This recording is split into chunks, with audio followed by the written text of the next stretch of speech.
I have some living in Maine stuff I can talk about while you're doing that. I set the bait. I got to finish now. So living in Maine, this morning I went to walk my dog, and my dog was in the back of the truck, and most people in Maine have a plow truck, right, with one of those expensive lights on the top to let people know you're plowing. Well, my dog jumped out with that cord that you plug that in, wrapped around him, and ripped the wire right out of the end that you plugged in. So I got to break out my soldering skills today to fix that because I'm too cheap to buy a new one. And then I got here tonight, and Nicole pulled in and said, guess what I did? I just smucked a porcupine with my car. So I thought, oh, that's funny. You know, being in Maine, everybody's probably hit a porcupine. But I walked out to look at her car, and in the sidewall of her tire, there was at least 30 quills. So that's bad. So I had plans for really early in the morning, and now those plans are to put tires on her car. So anyway, pray for us.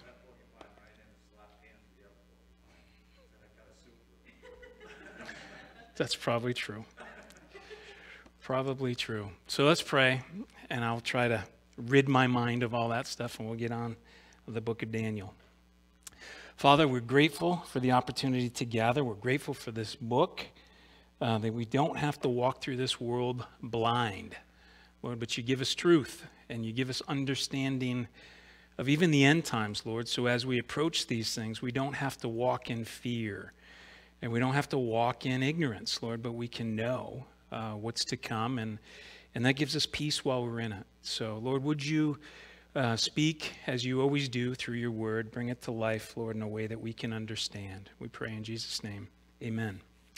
So I was super optimistic last week, thought we'd make it through chapter 2. We didn't. I'm hoping to make time today, but we probably won't. There's so much in here. So the book of Daniel, just briefly, I won't kind of recap the whole season that we've been in, but it is an incredibly exciting, a very important book to study in the Bible. It's both a historical book and a prophetical book, a book of end times prophecy. I think it's really important to understand the book of Daniel, to understand end times prophecy, things that are to come.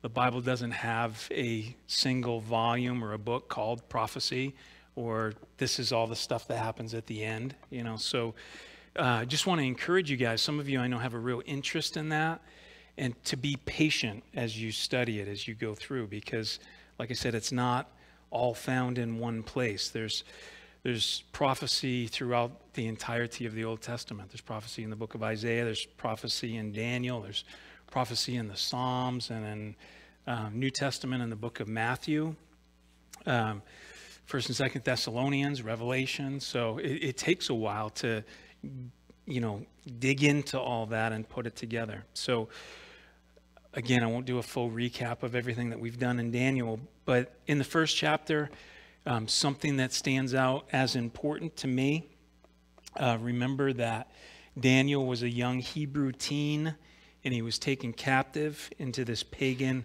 nation of Babylon under the rule of this ruthless king, Nebuchadnezzar, that we've read about.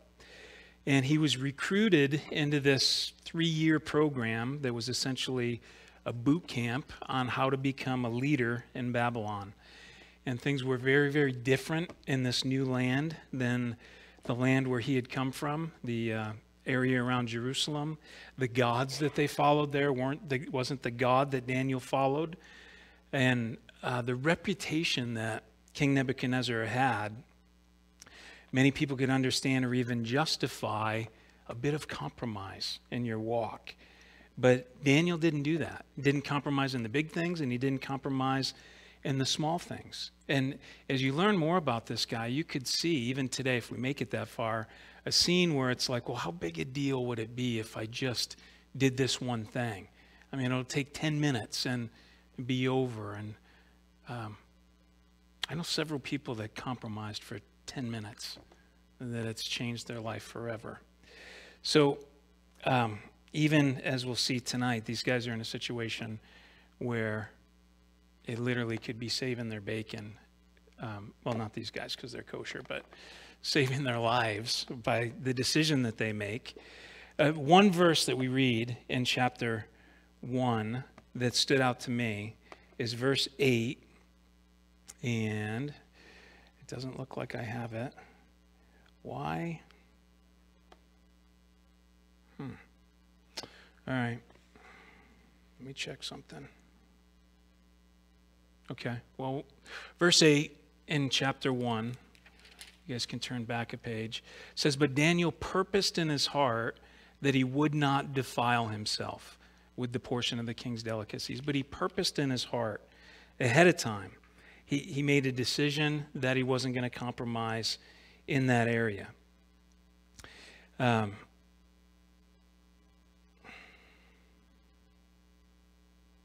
Something's out of order here, Jim. Anyway, in the second chapter, the king Nebuchadnezzar had this dream, and that dream troubled him. He had that dream over and over again, it appears, and it kept him from sleep. So he called for all the wise men of the land to come to him and presented them with this completely unreasonable, impossible task. Anybody remember what that was? Yeah, not just tell him what the dream meant, but tell him what the dream was. So unreasonable, impossible task for any man to accomplish. And as you said, he demanded that they tell him what the dream was with no hints or clues, and then tell him what it meant. They said, their response was that, "King, nobody has ever made a request like that, because there's no one on earth that could do such a thing." The one thing that they did get right was in verse 11, it says, "It's a difficult thing that the king requests, and there is no other who can tell it to the king except the gods whose dwelling is not with flesh." Actually, I said they got that right, but they really didn't, because it wasn't the gods that could reveal the dream. It was the God, the only true and living God. And that's to who Daniel appealed. So the king ordered, when all the wise men came and he asked them to tell them that, and they couldn't, the king ordered that they all be put to death. Actually, that they be chopped into pieces, right? And that their homes be burned and made into an ash heap. So when they came to Daniel's house, as they go out and they begin doing these things, and they come to Daniel's house, Daniel asked to see the king. "Hey, I wasn't given an opportunity to do this. Let me see the king." And he goes before the king and he asks for time. He asked the king to give him time so that he could inquire of God both what the dream was and then what the dream meant. And for whatever reason, Nebuchadnezzar granted that request. And Daniel went back to his home, and he and his 3 friends prayed that God would reveal that dream. So I think that takes us to verse 26. And we might have done some of this. We got to where he was telling him about the dream. So verse 26 says, "The king answered and said to Daniel," whose name was Belteshazzar, remember he renamed him, "Are you able to make known to me the dream which I have seen and its interpretation?" Daniel answered in the presence of the king and said, "The secret which the king has demonstrated, the wise men, the astrologers, the magicians, and the soothsayers cannot declare to the king." All the wise men that you've called from across the land weren't able to do this. Verse 28, "But there is a God in heaven who reveals secrets." So again, not pridefully taking any glory away from God, or that this was of his own ability. There's a God in heaven who reveals secrets, and he has made known to King Nebuchadnezzar what will be in the latter days. Your dream and the visions of your head upon your bed were these. As for you, O king, thoughts came to your mind while on your bed about what would come to pass after this. And he who reveals secrets has made known to you what will be. But as for me, the secret has not been revealed to me, because I have more wisdom than anyone living, but for our sakes who make known the interpretation to the king, and that you may know the thoughts of your heart. So God actually revealed this to me, not because I'm smarter than anyone else, or he didn't even reveal it to me for the sake of me, but so that you would know. King Nebuchadnezzar, God wants you to understand this. I'm guessing he had his attention. at that point. Verse 31, you, O king, were watching, and behold, a great image. This great image, whose splendor was excellent, stood before you, and its form was awesome. This image's head was of fine gold, its chest and arms of silver, its belly and thighs of bronze, its legs of iron, its feet partially of iron and partially of clay.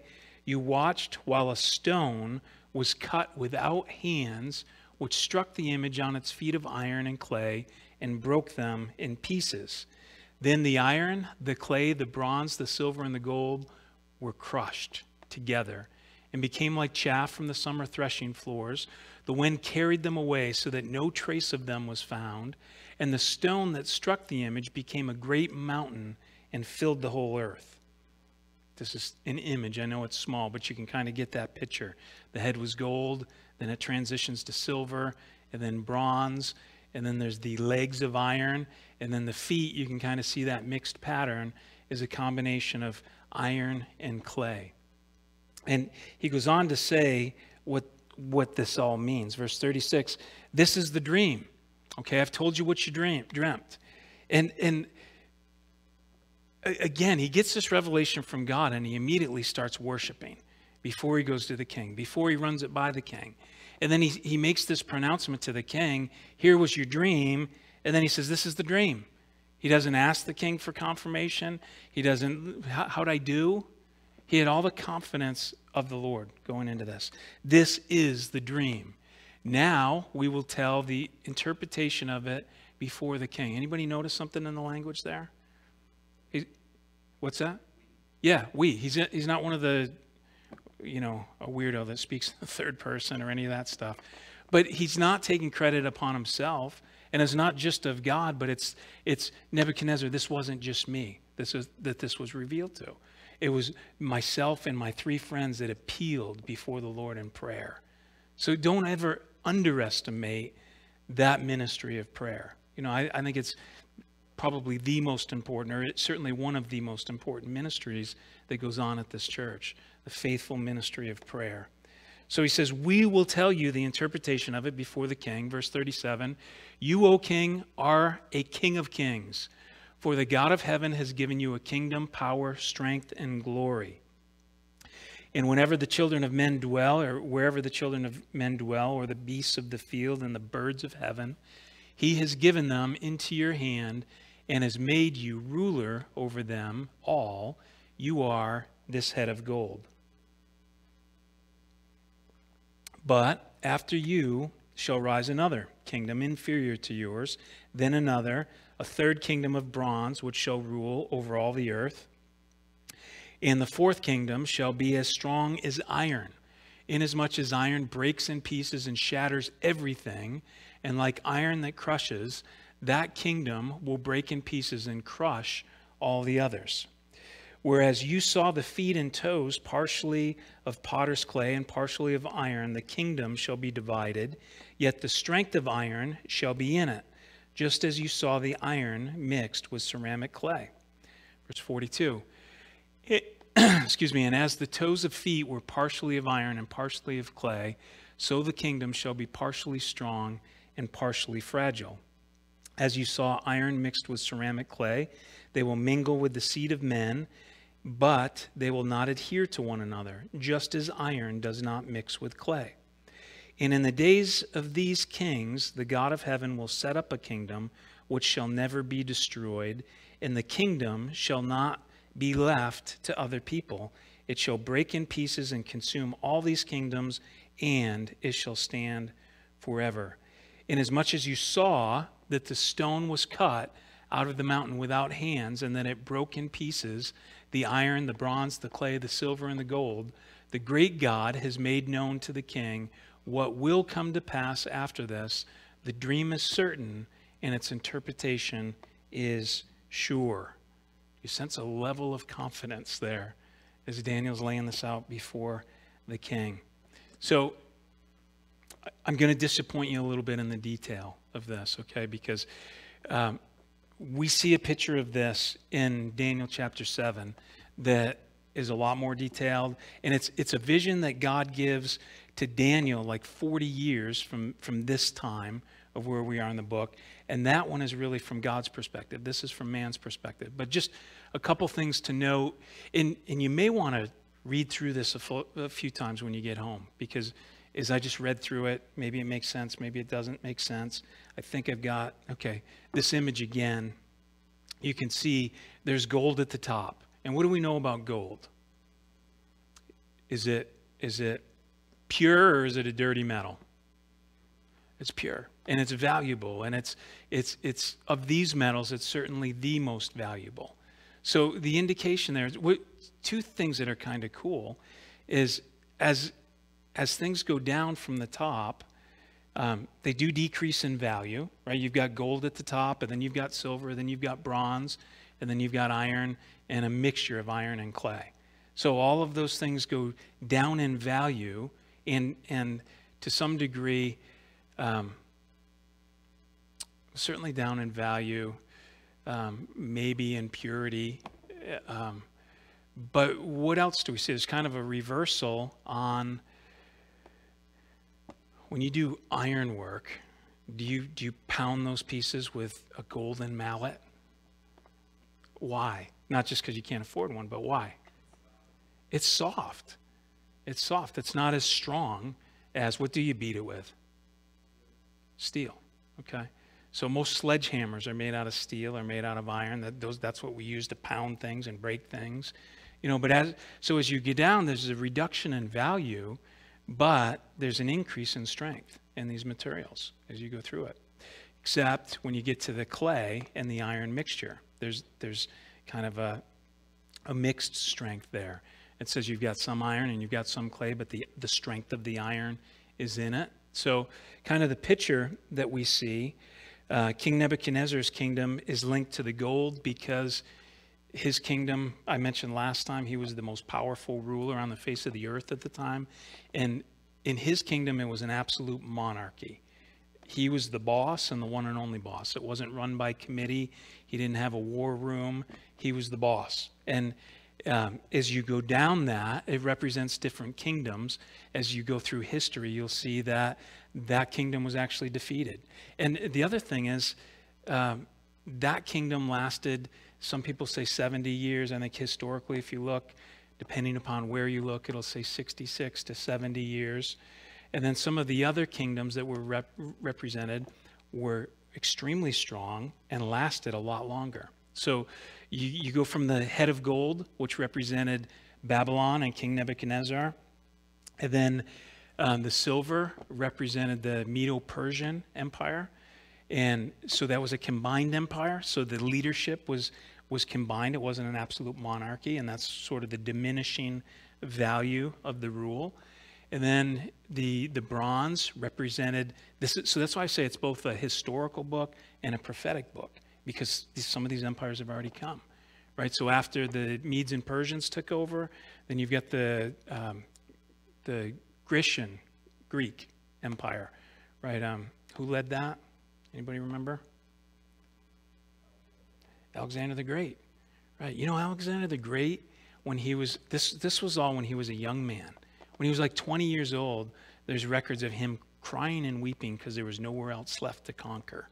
Okay, so the strength of that kingdom and the spread of that kingdom was greater. And then it then transitions into the legs of iron, where it just smashes everything it talks about. And that would represent the Roman Empire, which I think the Roman Empire was like 500 years in length of time. So they're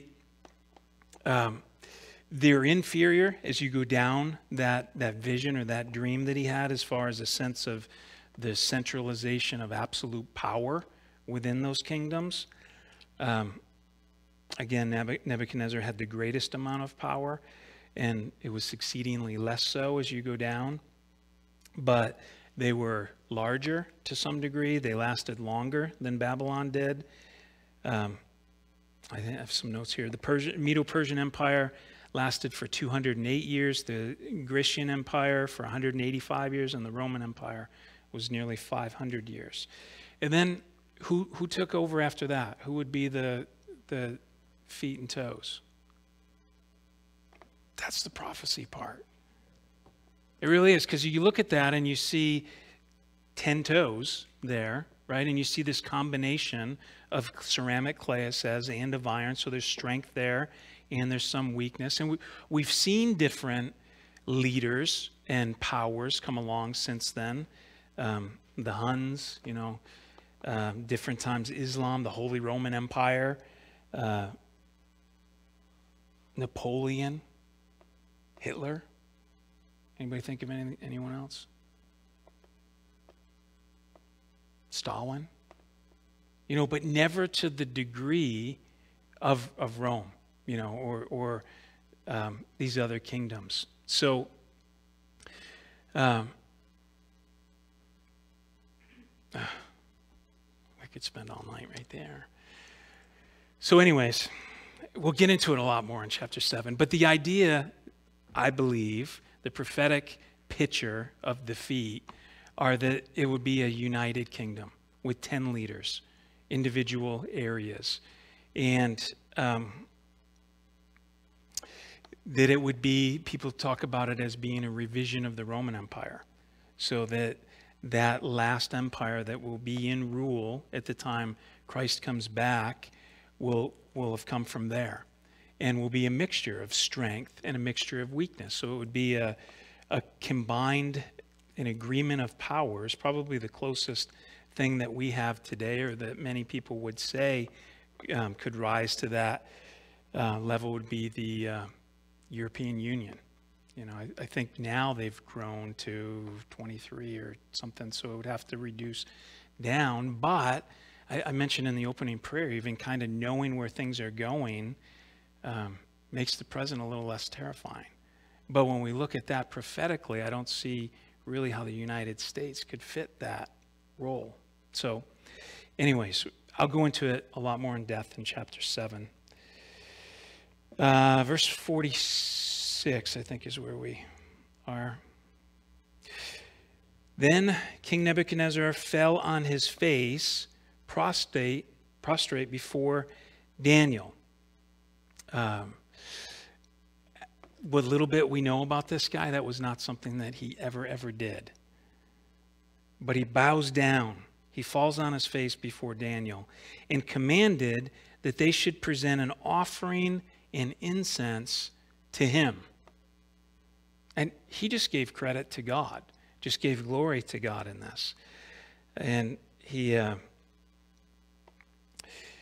verse 47, the king answered Daniel and said, truly, your God is the God of gods, the Lord of kings, and a revealer of secrets, since you could reveal this secret.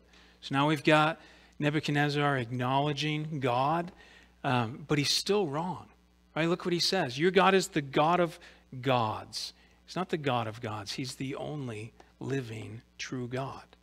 So he says your God is the God of gods, the Lord of kings, and a revealer of secrets, since you could reveal this secret. Then the king promoted Daniel and gave him many great gifts, and he made him ruler over the whole province of Babylon and chief administrator over all the wise men of Babylon. So basically, he made him second to him as far as rule in the kingdom. Verse 49 says, also Daniel petitioned the king, and he set Shadrach, Meshach, and Abednego over the affairs of the province of Babylon, but Daniel sat in the gate of the king. So notice that Daniel petitions the king and says, hey, this wasn't me alone, but all four of us petitioned God.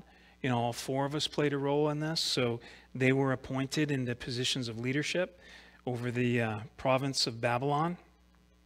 But Daniel sat in the gate of the king. Chapter 3, verse 1. Nebuchadnezzar the king made an image of gold whose height was 60 cubits and its width 6 cubits. He set it up in the plain of Dura in the province of Babylon. What an amazing transition, right? Your God, the God of all gods, the God of all kings, revealed this to you. He bows down and he begins to worship or desires to worship. And then we get to chapter 3 and he starts this building project. The king made an image of gold whose height was 60 cubits and its width 6 cubits. Anybody's Bible say what that is?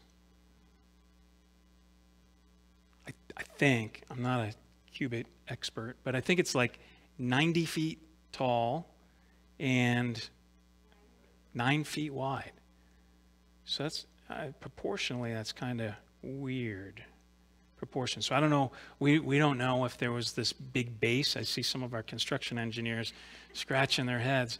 My house, I think, is 48 feet long this way and 28 feet wide. I can't imagine taking 2 of my houses and standing them up and having it only be like this wide, you know? So I don't know what it looked like. Maybe like one of the, you know, the things they give out at the Oscars, that tall gold figure. I don't know. Picture your own image. All right. So Nebuchadnezzar immediately starts this building project. He made an image of gold whose height was this, whose width was that. He set it up in the plain of Dura in the province of Babylon. And King Nebuchadnezzar sent word to gather together the satraps, the administrators, the governors, the counselors, the treasurers, the judges, the magistrates, and all the officials of the provinces to come to the dedication of the image which King Nebuchadnezzar had set up. So calls all of them and come to the dedication of the image. So the satraps, the administrators, the governors, the counselors, the treasurers, the judges, the magistrates, and all the officials of the province gathered together for the dedication of the image that King Nebuchadnezzar had set up. And they stood before the image that Nebuchadnezzar had set up. Verse 4, then a herald cried out, to you it is commanded, O peoples, nations, and languages, that at the time you hear the sound of the horn, flute, harp, lyre, and psaltery, in symphony with all kinds of music, you shall fall down and worship the gold image that King Nebuchadnezzar has set up. So he takes all these people from all over, kind of the coexist thing. Let's just all come together and worship together at the feet of this golden image and bow down before it. Well, I think if you read the 10 Commandments, it specifically speaks about graven images, and I won't read through all of them, but not to have any images above God, not to do this exact thing. So, keep going here, verse 6, and whoever does not fall down and worship shall be cast immediately into the midst of a burning, fiery furnace. So at that time, when all the people heard the sound of the horn, flute, harp, and lyre in symphony with all kinds of music, all the people, nations, and languages fell down and worshipped the gold image which King Nebuchadnezzar has set up. And I don't think the herald, it was just a, hey guys, do this, and when this happens, do it. But that verse 6, whoever does not fall down and worship shall be cast immediately into the midst of a burning, fiery furnace.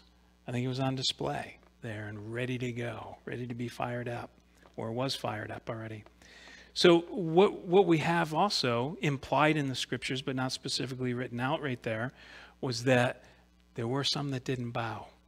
There were some that didn't obey the order. We get that from verse 8. It says, therefore at the time, certain Chaldeans came forward and accused the Jews. They spoke and said to King Nebuchadnezzar, O king, live forever. Seems like you'd get sick of that after a season, you know, but no. You, O king, have made a decree that everyone who hears the sound of the horn, flute, harp, lyre, psaltery, and symphony with all kinds of music shall fall down and worship the gold image. I got a problem with this already. Let me back up. Who was it that came and narked on them, the little tattletales? Verse 8, the snitches were who? The Chaldeans. Right, if you were with us in the first chapter and the second chapter so far, they were among the wise men, right, that Nebuchadnezzar called to come and tell him the dream. And then they were like, King, we can't do it. Nobody's ever asked such a thing. That's crazy. You tell us the dream and then we'll tell you what it means, with no way to verify if what they were saying was right.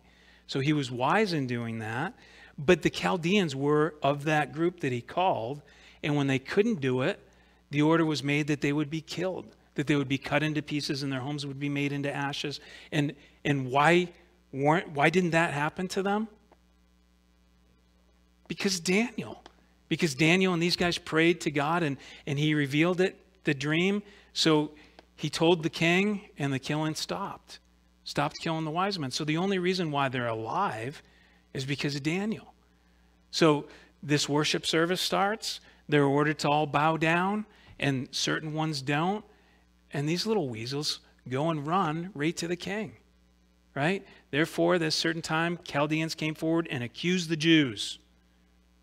They spoke and said to King Nebuchadnezzar, O king, live forever. You, O king, have made a decree. I read that. Verse 11, and whoever does not fall down and worship shall be cast into the midst of a burning, fiery furnace. There are certain Jews whom you have set over the affairs. I don't want to tell you who, but there are certain Jews whom you set over the affairs of the province of Babylon, Shadrach, Meshach, and Abednego. These men, O king, have not paid due regard to you. They do not serve your gods or worship the gold image which you have set up. Can you see the temptation when everybody's ordered to do this thing? Everybody said, hey, you've got to fall in line. You've got to do this thing. You've got to follow this order that the king has made, to just do it, to just go along with it. I can see that. I can see it even more when they say, if you don't, maybe you're not going to be able to do this, or maybe we're going to fine you, or maybe... But when they say, if you don't, we're going to toss you in this burning furnace. I mean, how long is this going to take? Just like 5 minutes, 10 minutes, I'll just bow down, get up. God will understand. Isn't that sometimes a point of compromise? God will understand this. This is a big deal. I'm certainly going to, I can be more effective as a Christian if I live through this than if I die. Certainly God's intent wouldn't be for me to die. But I've been witnessing to this guy in my hut, or I got this blog. Well, they didn't have blogs, but you know what I mean. I've got this thing I'm doing, and certainly I can be more useful if I live. So if I compromise in this small way, but they didn't. King, they don't serve your gods or worship the gold image which you've set up. Verse 13, then Nebuchadnezzar, in a rage and fury, gave the command to bring Shadrach, Meshach, and Abednego. So they brought these men before the king. Nebuchadnezzar spoke, saying to them, is it true, Shadrach, Meshach, and Abednego, that you do not serve my gods or worship the gold image which I have set up? Okay. So if I couldn't understand it before, when everybody was doing it, this is a whole different level. Because now you're in front of this evil, wicked king. You're in his court now. Is this true that you're not doing that? Verse 15, now, I'm a reasonable man, guys. Now, if you're ready, at the time you hear the sound of the horn, flute, harp, lyre, and psaltery, and symphony with all kinds of music, and you fall down and worship the image which I've made, good. But if you do not worship, you shall be cast immediately into the midst of a burning fiery furnace. And who is the God who will deliver you from my hands? Can you imagine the pride of this guy? Anybody ever know somebody that's prideful? You've never known anybody this prideful. This was the guy that had the dream.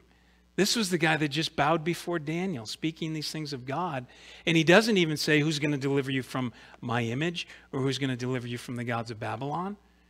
Who's the God that's going to deliver you from me?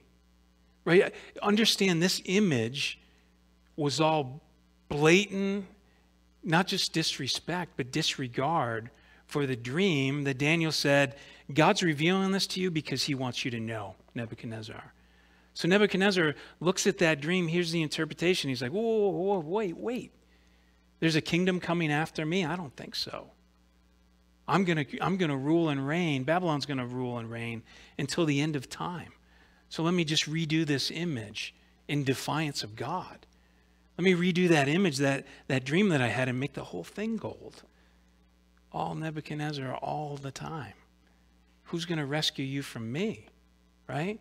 Who is the God who will deliver you from my hands? Whew. Shadrach, Meshach, and Abednego answered and said to the king, O Nebuchadnezzar, we have no need to answer you in this matter. We don't have to debate. Don't bring out the worship team. Don't bring out all those instruments.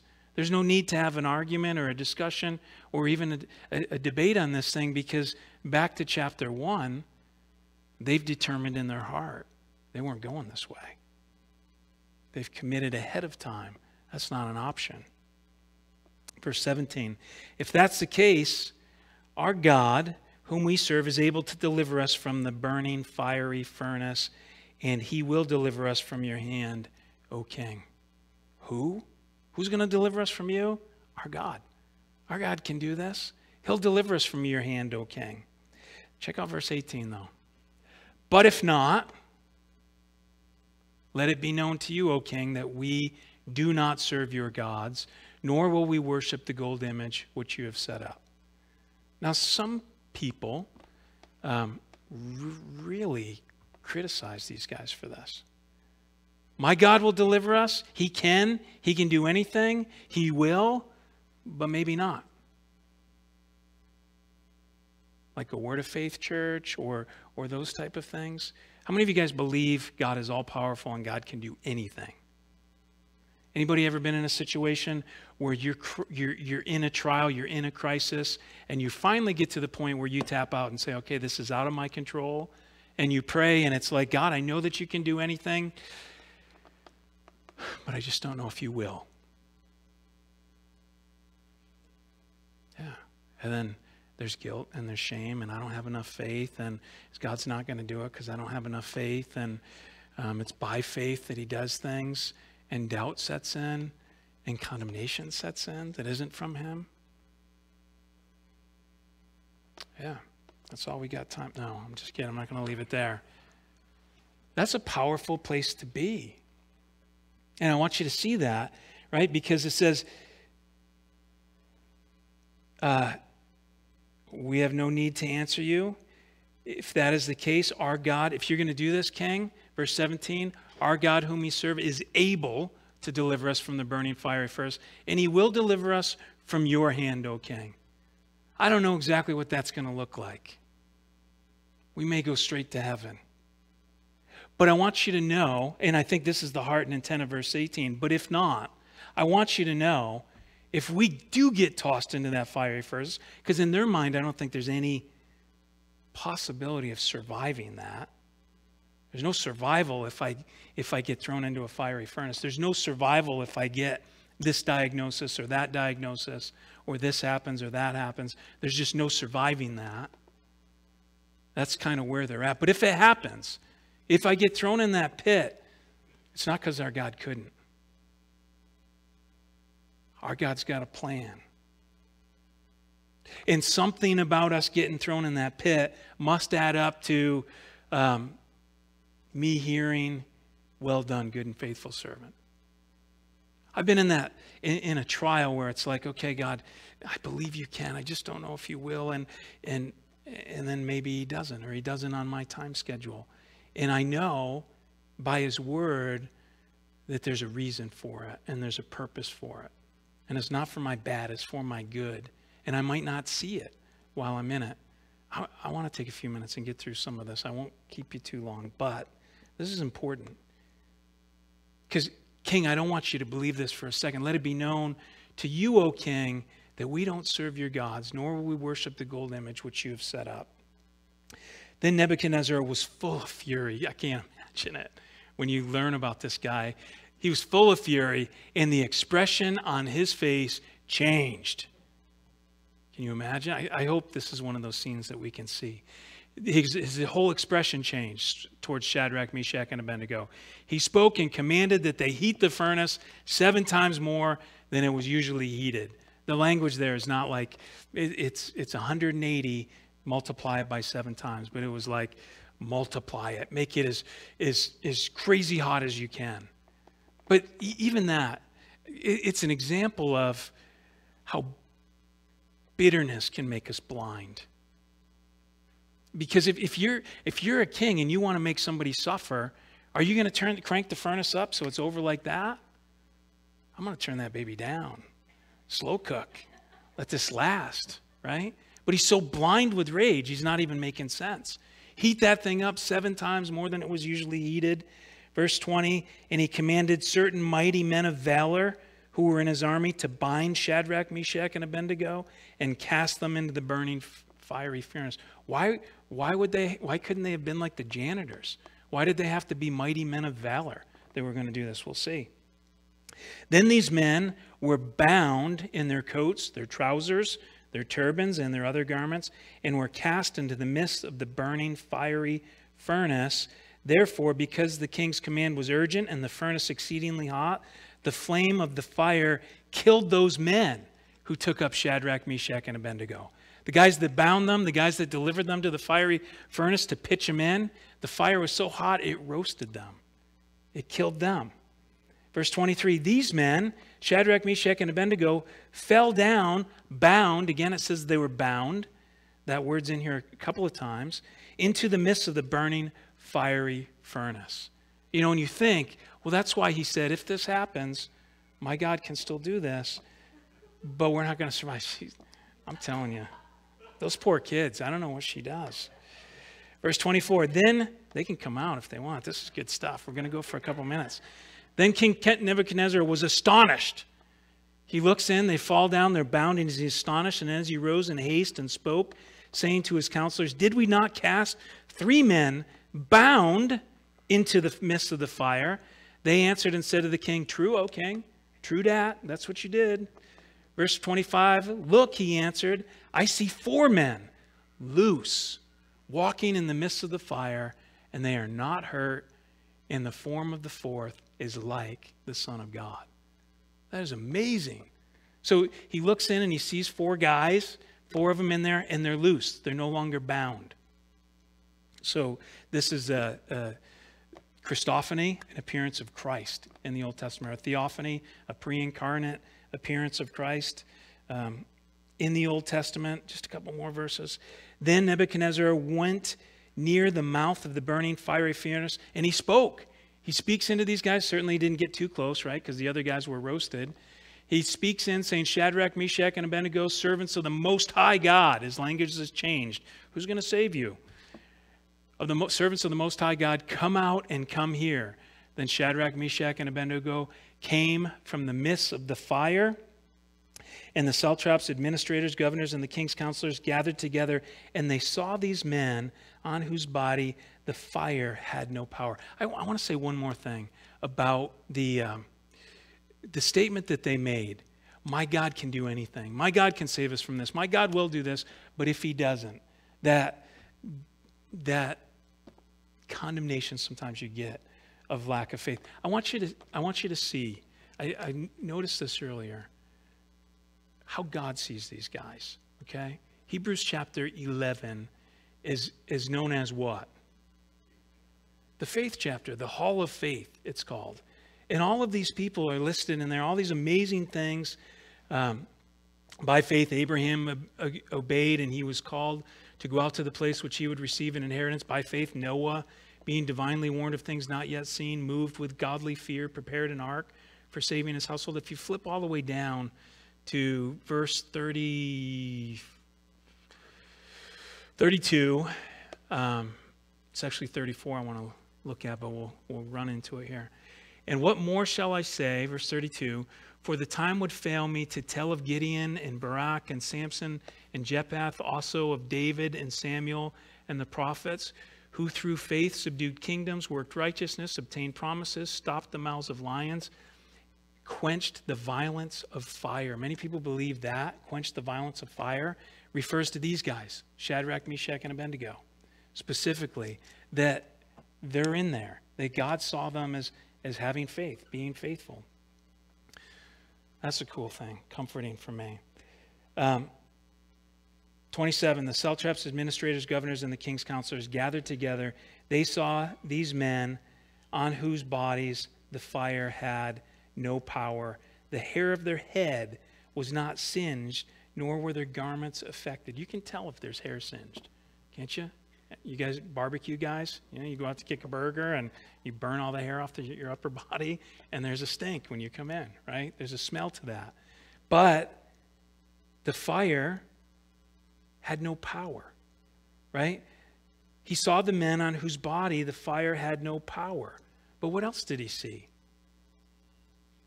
They were loosed, right? Isn't that cool? They're in there with Jesus. The fire had no power. The hair on their head was not singed, nor were their garments affected. The smell of fire even was not in them. When I go out and do the wood boiler and I come in, I smell like smoke.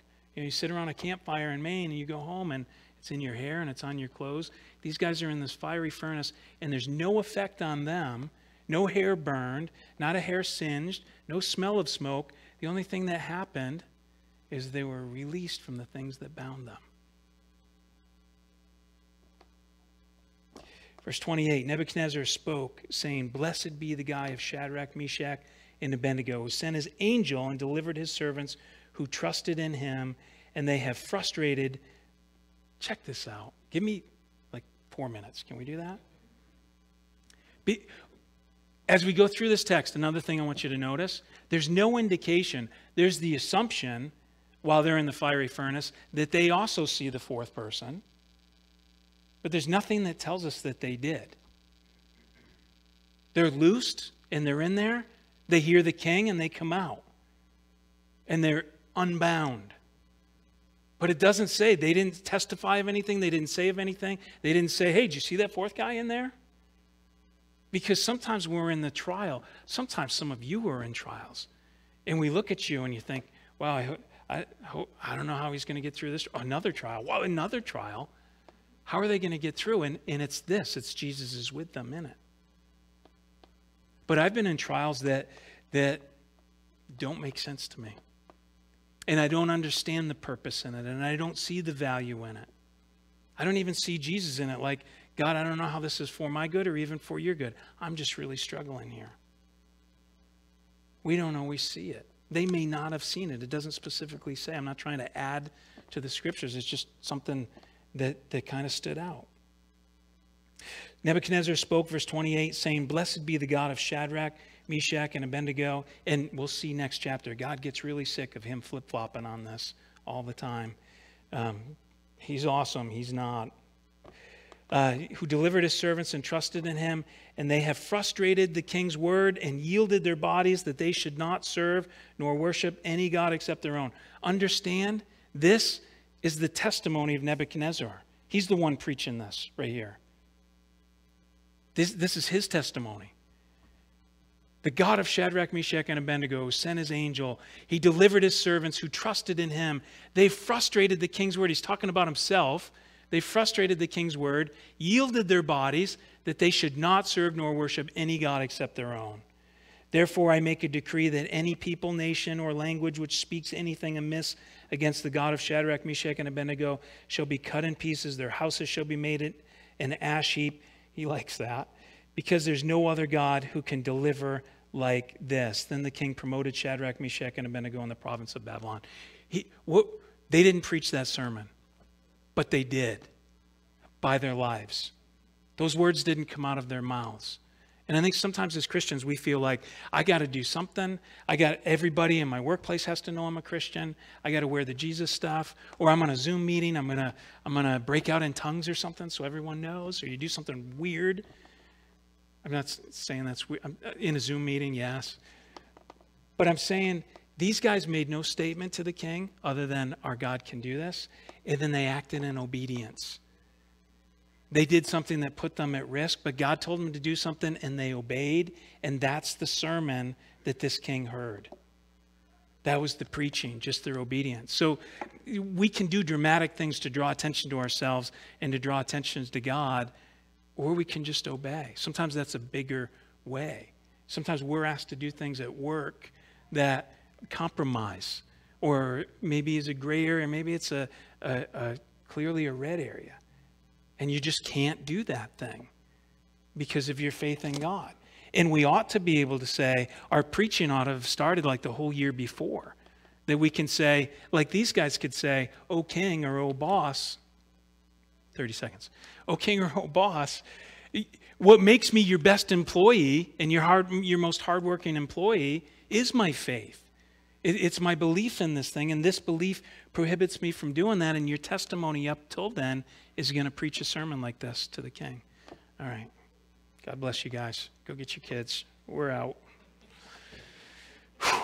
I love Daniel. That's a cool book.